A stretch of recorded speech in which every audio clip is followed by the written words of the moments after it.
एक बार फिर आप सभी को प्रभु यीशु मसीह के जीवित पवित्र और सामर्थ्य नाम में जय मसीह की। धन्यवाद करते हैं, एक और मौका उसने हमें दिया कि हम उसके चरणों में उपस्थित होने पाए हैं। हमने उसकी महिमा गीत गाया, उसकी आराधना स्तुति करी है, उसकी आत्मा ने हमारी सहायता की, हमने अपने विनती निवेदन प्रार्थनाएं धन्यवाद के साथ उस तक पहुँचाई। प्रभु की आत्मा हमारे साथ थी, तभी हम ये सब करने पाए हैं। अब समय है जबकि हम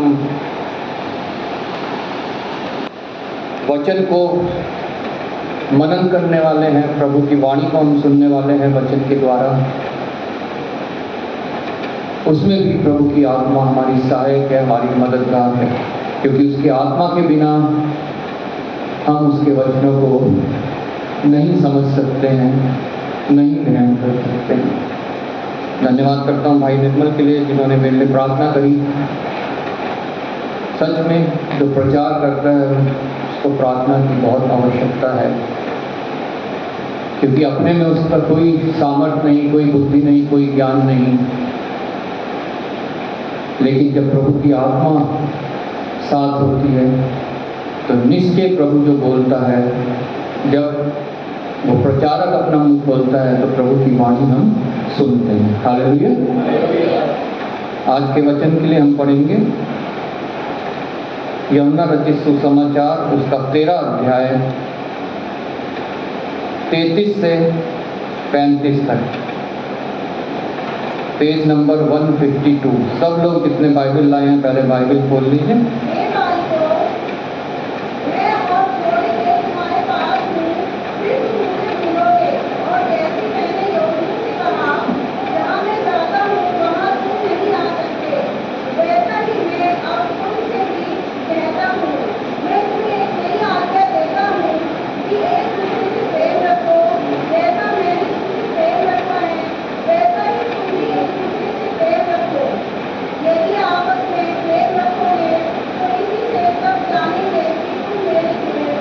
आइए प्रार्थना करें। धन्यवाद पिता परमेश्वर, धन्यवाद करते हैं प्रभु तेरे वचन के पढ़े और सुने जाने के लिए।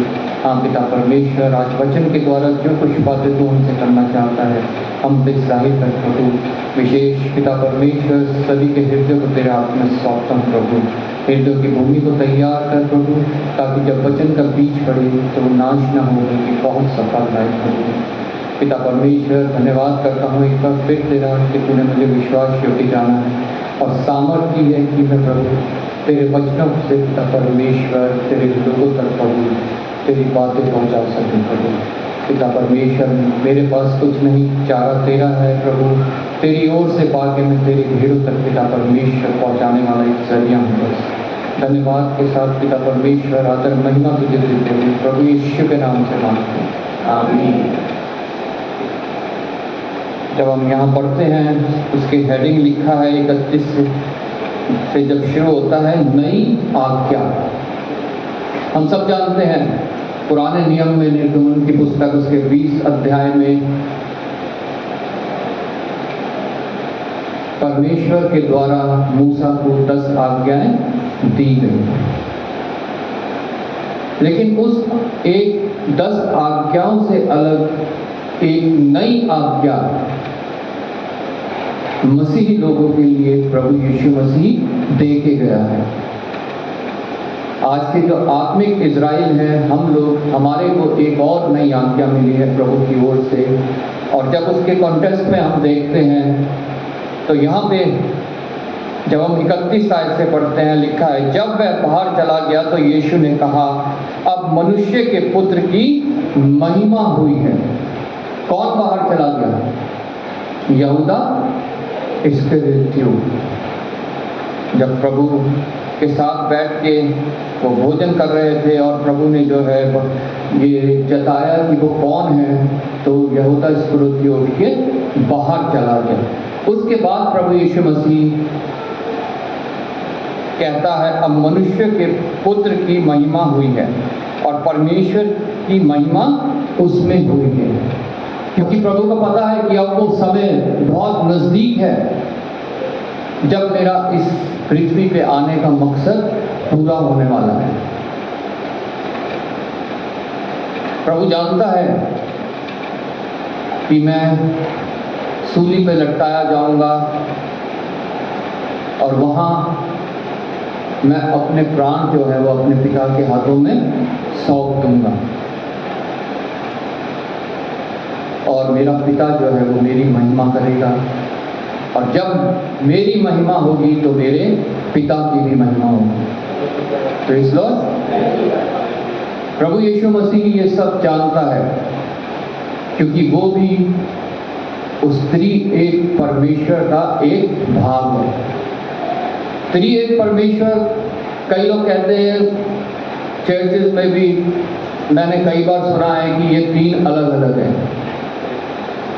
लेकिन ये तीन अलग नहीं है। ये एक ही आत्मा है जो अलग अलग समय पे हमारे बीच में आई है और उसको अलग नाम से पुकारा गया है, लेकिन वो आत्मा एक ही है। चाहे वो यहोवा परमेश्वर है, पिता परमेश्वर जिसे हम बोलते हैं, या पुत्र परमेश्वर है जिसे प्रभु यीशु मसीह बोलते हैं, या पवित्र आत्मा परमेश्वर है। ये सब एक ही है। एक आत्मा जिसको हम अलग नहीं कर सकते, तीनों को, उनको अलग अलग नाम से हम पुकार जरूर सकते हैं, लेकिन उनको हम अलग नहीं कर सकते। जहां प्रभु बार बार कहता है कि जिसने मुझे देखा उसने पिता को देखा है, मतलब एक है दोनों। और जब वो गया, उसने आत्मा को भेजा, वो भी वही आत्मा है जो हमारे को गाइड करती है, वो भी परमेश्वर की ही आत्मा है। और प्रभु जानता है कि जब लोगों को प्रभु समझाने के लिए बार बार ये कहता है, मैं वो करता हूँ जो मेरा पिता मुझे करने के लिए कहता है। अपने चेलों को कहता है, यहाँ पे जब हम 14वें अध्याय में पढ़ते हैं 8वीं आयत में, फिलिपुस ने उससे कहा, हे प्रभु पिता को हमें दिखा दे, यही हमारे लिए बहुत है। यीशु ने उससे कहा, हे फिलिपुस, मैं इतने दिन से तुम्हारे साथ हूँ और क्या तू मुझे नहीं जानता? जिसने मुझे देखा है उसने पिता को देखा है। तो क्यों कहता है कि पिता को हमें दिखा दो? पिता, पुत्र और पवित्र आत्मा एक ही है, इसे हम कभी भी अलग नहीं कर सकते, और जितने इसको अलग समझते हैं वो अंधकार में है। अलग अलग नाम से जरूर बुला सकते हैं, लेकिन हम उनको अलग नहीं कर सकते, अलग नहीं समझ सकते। अब मनुष्य के पुत्र की महिमा हुई है और परमेश्वर की महिमा उसमें हुई है। यदि उसमें परमेश्वर की महिमा हुई है तो परमेश्वर भी अपने में उसकी महिमा करेगा और तुरंत करेगा। प्रभु यीशु मसीह मनुष्य का पुत्र और परमेश्वर, परमेश्वर की महिमा, पुत्र की महिमा, पुत्र की महिमा, परमेश्वर की महिमा, क्योंकि एक है। आगे 33 आयत से जब हम पढ़ते हैं, यहाँ पे एक इम्पॉर्टेंट बहुत बात लिखी है, हे बालकों, मैं और थोड़ी देर तुम्हारे पास हूँ। हे बालकों, मैं और थोड़ी देर तुम्हारे पास हूँ। अपने चेलों से प्रभु कह रहा है, ये बहुत ज्यादा समय नहीं है अब, जब मनुष्य के पुत्र की महिमा होगी और परमेश्वर की महिमा होगी। इसलिए फिर तुम मुझे ढूंढोगे, और जैसा मैंने यहूदियों से कहा, जहां मैं जाता हूं वहां तुम नहीं जा सकते, और फिर तुम मुझे ढूंढोगे। प्रभु का वचन कहता है, ढूंढोगे तो पाओगे। और निश्चय प्रभु जानता था कि लोग सच्चे जीवित परमेश्वर को ढूंढेंगे, और जितने ढूंढेंगे वो पाएंगे। और जितने प्रभु के पास आएंगे प्रभु उनको ग्रहण करेगा और उनका मुंह काला कभी ना होने देगा। उसमें से आप लोग भी हैं, उसमें से मैं भी हूँ, उसमें से हर एक वो जन है जिसने सच्चे परमेश्वर को ढूंढा और उसको पाया है।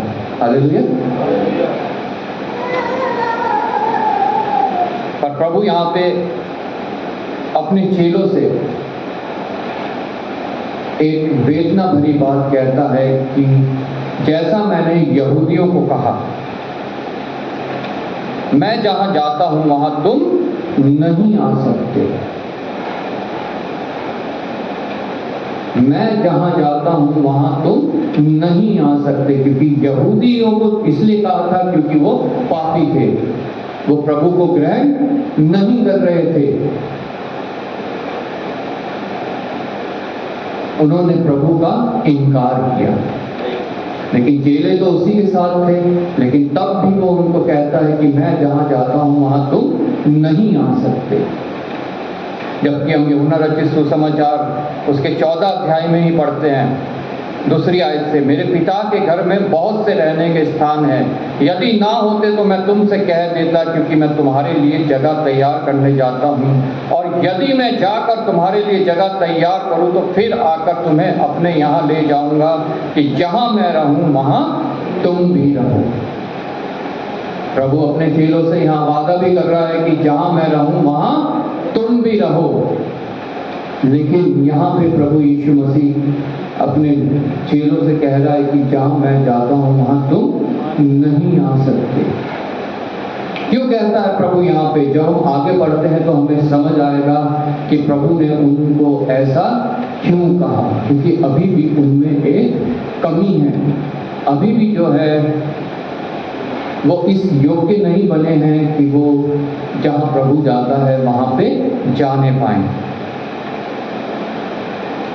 मैं तुम्हें एक नई आज्ञा देता हूँ। इसलिए प्रभु ने उनको उस समय एक नई आज्ञा दी, जिसको प्रभु के चेलों को मानना बहुत आवश्यक है। और अगर वो नहीं मानेंगे तो वो वहाँ नहीं पहुँच पाएंगे जहाँ प्रभु उनको ले जाना चाहता है। Praise God. मैं तुम्हें एक नई आज्ञा देता हूँ कि एक दूसरे से प्रेम रखो। उस समय चेले एक दूसरे से प्रेम नहीं रखते थे, वो एक दूसरे से जलन रखते थे, वो एक दूसरे को से अपने आप को बड़ा बनाना चाहते थे, एक दूसरे को अपने से प्रभु के सामने छोटा दिखाना चाहते थे। और प्रभु ये जानता था।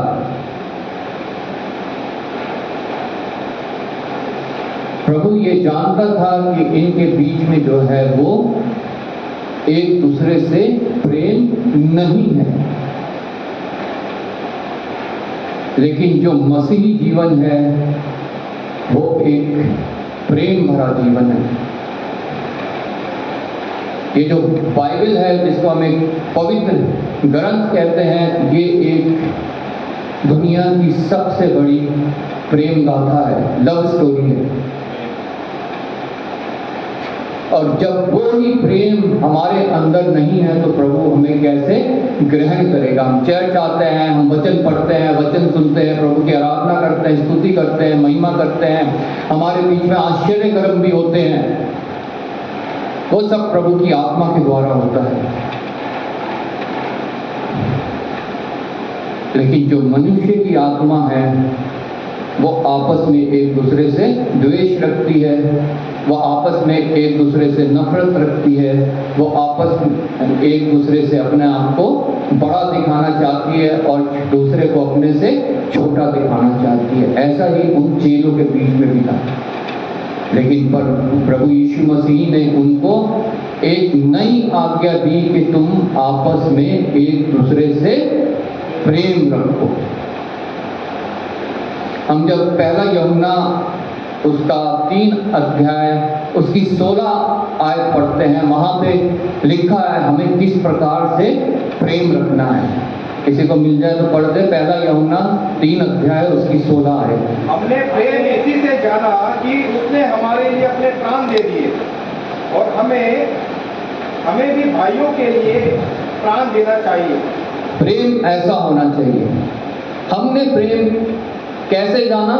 प्रभु यीशु मसीह के द्वारा, जिसने मेरे लिए, आप लोगों के लिए अपने प्राण दे दिए। और यूहन्ना कहता है कि हमें भी एक दूसरे से ऐसा प्रेम रखना है कि प्राण देने तक हम तैयार रहें। हालेलुया। और प्रभु ये ही प्रेम चाहता है अपने लोगों के बीच में, कि वो प्राण देने तक एक दूसरे से प्रेम करें, तैयार रहें हमेशा, चाहे कुछ भी हो जाए, हमें एक दूसरे से प्रेम रखना है। मैं तुम्हें एक नई आज्ञा देता हूं कि एक दूसरे से प्रेम रखो, जैसा मैंने तुमसे प्रेम रखा वैसा ही तुम भी एक दूसरे से प्रेम रखो। कैसा प्रेम रखा? अभी हमने पढ़ा पहला यूहन्ना 3:16 में कि हमने प्रेम को कैसे जाना, प्रभु यीशु मसीह के द्वारा, जिसने प्राण हमारे लिए दिए। हमें भी वैसा प्रेम करना है एक दूसरे के लिए। प्रेम की व्याख्या, प्रेम का जो है एक उदाहरण और एक शिक्षा जो है, हम पहला कुरिन्थियों उसका 13 अध्याय में पाते हैं। छोटा सा अध्याय है, 13 अध्याय, 13 ही आयत है उसमें, लेकिन उसमें प्रेम की परिभाषा बड़े ही प्यारे रूप में लिखी हुई है। पर अब विश्वास, आशा, प्रेम, ये तीनों स्थायी है, और इन सब में बड़ा प्रेम है। हालेलुया। अब आशा, प्रेम तीनों स्थायी है। आशा, अब विश्वास, आशा, प्रेम, ये तीनों स्थायी हैं, पर इनमें सबसे बड़ा प्रेम है। अगर वो ही प्रेम जो प्रभु हमें आज्ञा देके गया है हमारे अंदर नहीं है, तो हम प्रभु के योग्य नहीं हैं, हम उस स्थान में नहीं जा सकते। प्रभु हमें साफ साफ कहता है कि जैसा मैंने यहूदियों को कहा वैसा तुम्हें भी कहता हूं कि मैं जहां जाता हूं तुम वहां नहीं आ सकते।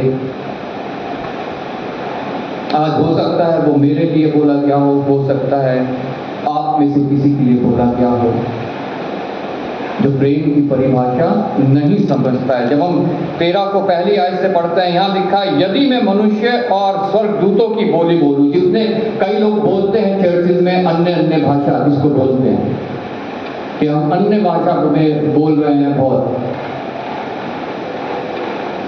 लेकिन प्रभु का वचन कहता है तुम कितनी भी अन्य भाषा बोल लो, अगर तुम प्रेम नहीं रखते हो तो तुम मेरे योग्य नहीं हो। यदि मैं मनुष्यों और स्वर्गदूत की बोलियां बोलूं और प्रेम न रखूं तो मैं ठनठनाता हुआ पीतल और झनझनाती हुई झांझ। तुम्हारी ये अन्य बोलियां जो है मेरे लिए इस प्रकार है जैसे ठनठनाता हुआ पीतल और झनझनाता हुआ झांझ, अगर तुम आपस में प्रेम नहीं रखते हो। और यदि मैं भविष्यवाणी कर सकूं, कई चर्चेज में कई सो कॉल्ड प्रॉफिट बहुत भविष्यवाणियां करते हैं, 10 भविष्यवाणियां करी, उनके लक्ष्य से 2-1 जो है वो हो गई पूरी, तो भेड़ चाल हो जाती है, सब उस तरफ दौड़ने लगते हैं। अरे बाकी जो रह गई हैं 8-9 भविष्यवाणियां जो की थी, जो पूरी नहीं हुई, उनके तो सोचो, जब परमेश्वर ने वो नहीं बोला तो वो कैसे पूरी होंगी। प्रभु का वचन कहता है तुम भविष्यवाणी, और यदि मैं भविष्यवाणी कर सकूं और सब भेदों और सब प्रकार के ज्ञान की समझ रखूं, मतलब वचन की समझ रखूं, इसको दूसरे को समझा भी सकूं, लेकिन अगर मैं प्रेम ना रखूं और मुझे यहाँ तक विश्वास हो कि पहाड़ को भी हटा दूं, मतलब मेरी प्रार्थना मैं इतने विश्वास से करता हूं कि मेरे को ये विश्वास है, जैसा प्रभु ने कहा कि तुम विश्वास से मांगोगे तो ये पहाड़ भी तुम्हारे आगे से हट जाएगा, और मेरे को ये विश्वास है कि मेरी प्रार्थना से ये पहाड़ हट जाएगा, और परंतु प्रेम न रखूं तो मैं कुछ भी नहीं, मैं प्रभु के सामने कुछ भी नहीं हूं।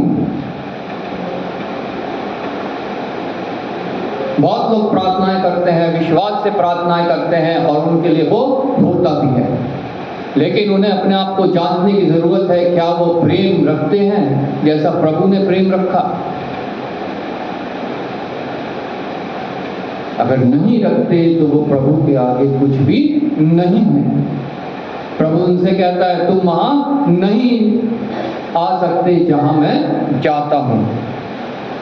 यदि मैं अपनी संपूर्ण संपत्ति कंगालों को खिला दूं या अपने देह जलाने के लिए दे दूं और प्रेम न रखूं तो मुझे कुछ भी लाभ नहीं। मैं सारी संपत्ति दे दूं, अपनी कलीसिया में दे दूं या गरीबों में बांट दूं, कंगालों को खिला दूं, उससे अपनी देह तक को मैं जलाने को दे दूं, पर अगर मैं प्रेम नहीं रखता तो इससे मुझे कुछ भी लाभ नहीं है। प्रेम के कुछ गुण हैं यहां लिखे हैं। प्रेम धीरजवंत है और कृपालु है। प्रेम ढहा नहीं करता, प्रेम अपनी बड़ाई नहीं करता और फूलता नहीं, वह अनरीति नहीं चलता, वह अपने भलाई नहीं चाहता, झुंझलाता नहीं, बुरा नहीं मानता, कुकर्म से आनंदित नहीं होता, परंतु सत्य से आनंदित होता है। वह सब बातें सह लेता है, सब बातों की प्रतीति करता है, सब बातों की आशा रखता है, सब बातों में धीरज धरता है। एक क्राइटेरिया है जिससे हम अपने प्रेम को जांच सकते हैं। एक मापदंड है ये जिससे हम जान सकते हैं कि हमारा प्रेम प्रभु के योग्य है कि नहीं है। हम में से प्रत्येक, मैं सोचता हूँ, कोई भी जन जो है इस क्राइटेरिया को पूरा नहीं करता आज के दिन। मैं भी अपवाद नहीं हूँ, मैं भी झुंझलाता हूँ, मैं भी जो है क्रोध करता हूँ, कई बार धीरज खो देते हैं। लेकिन अगर हम प्रभु के वचन को पढ़ते, मनन करते हैं, प्रभु से संगति करते हैं, तो धीरे धीरे धीरे धीरे हम जो है उस प्रेम को प्राप्त करते जाते हैं जो प्रभु यीशु मसीह चाहता है कि वो प्रेम हमारे अंदर रहे, हमारे अंदर वो धीरे धीरे बढ़ता जाता है। और जो ये बातें हैं ये हमसे जो उस प्रेम के विरोध की हैं वो हमारे से दूर होती जाती हैं। हालेलुया। हम में से कोई परफेक्ट नहीं, जितनों ने इस भूमि में जन्म लिया वो कोई भी परफेक्ट नहीं है, सिर्फ एक इंसान को छोड़ के जो है प्रभु यीशु मसीह। एक परफेक्ट इंसान सिर्फ इस पृथ्वी पे चला फिरा है, वो है प्रभु यीशु मसीह। और जिसने वो सब करके दिखाया जो वो चाहता था कि उसके चेले करें। हालेलुया। सब उसने वो करके दिखाया और वो आज मुझसे भी और आप लोगों से भी चाहता है कि हम भी प्रभु से सामर्थ पाके, प्रभु से शिक्षा पाके, प्रभु की आत्मा पाके अपने अंदर उस बदलाव को लाएं। हालेलुया। ताकि हम उस स्थान तक पहुंच सके जहां प्रभु यीशु मसीह हमें पहुंचाना चाहता है। कि पृथ्वी का जीवन हमारा समाप्त हो जाएगा, ये वचन साफ साफ हमें बताता है। लेकिन हमारी आत्मा के लिए दो डेस्टिनेशन है। एक वो स्थान जो शैतान और उसकी सेना के लिए बनाया गया है, दूसरा वो स्थान जहां प्रभु यीशु मसीह हमारे लिए जगह बनाने गया है। हालेलुया। हम अपने आप को जांचें, क्या हम वो प्रेम अपने अंदर उत्पन्न करने के लिए प्रभु को काम करने दे रहे हैं कि नहीं करने दे रहे हैं।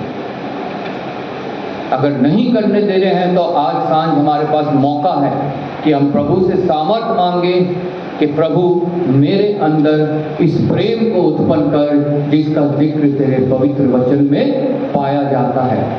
जो नई आज्ञा तूने दी है कि आपस में एक दूसरे से प्रेम रखो, ऐसा प्रेम जैसा मैंने तुमसे रखा, ऐसा प्रेम जो प्राण देने तक को तैयार हो,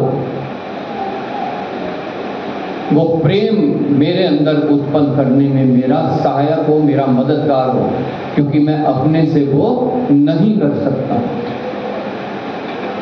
लेकिन अगर प्रभु तू मेरी सहायता करेगा तो मैं धीरे धीरे उस प्रेम में बढ़ता जाऊंगा। और प्रेम सिर्फ जो है पहला यूहन्ना 3 उसकी 18 में लिखा है, हे बालकों, हम वचन और जीभ ही से नहीं पर काम और सत्य के द्वारा भी प्रेम करें। हालेलुया। सिर्फ बोलने से ही प्रेम नहीं हो जाता है। सिर्फ बोल दिया कि मैं तुझसे प्रेम करता हूं, वो प्रेम नहीं होता है जब तक हम काम और सत्य के द्वारा प्रेम को नहीं दिखाते हैं, नहीं जताते हैं। हालेलुया। इसलिए प्रभु का वचन कहता है कि हमें एक दूसरे से ऐसा प्रेम रखना है जो वचन और जीभ ही से नहीं पर सत्य, काम और सत्य के द्वारा भी हो। हालेलुया। इसलिए आज हम फैसला कर सकते हैं क्या हमारा प्रेम काम और सत्य के द्वारा है कि नहीं। काम मतलब वो काम जैसे किसी हम जिससे प्रेम करते हैं, जितने प्रभु के लोग हैं, हम उनके लिए सर्वप्रथम काम कर सकते हैं, सबके लिए प्रार्थना करना। दूसरा काम कर सकते हैं, अगर किसी को कुछ आवश्यकता है तो अगर हमारे पास भलाई करने की सामर्थ्य है तो हम उसके लिए भलाई कर सकते हैं, उसे वो प्रोवाइड कर सकते हैं। और सत्य हम सब जानते हैं, प्रभु यीशु मसीह, मार्ग, सत्य और जीवन मैं हूं। काम और सत्य के द्वारा मतलब प्रभु यीशु मसीह इस प्रकार से उनके लिए प्रेम करता, वैसे ही हमें प्रेम उनसे करना है। Praise Lord. प्रभु आपको इस वचन के द्वारा आशीष दें।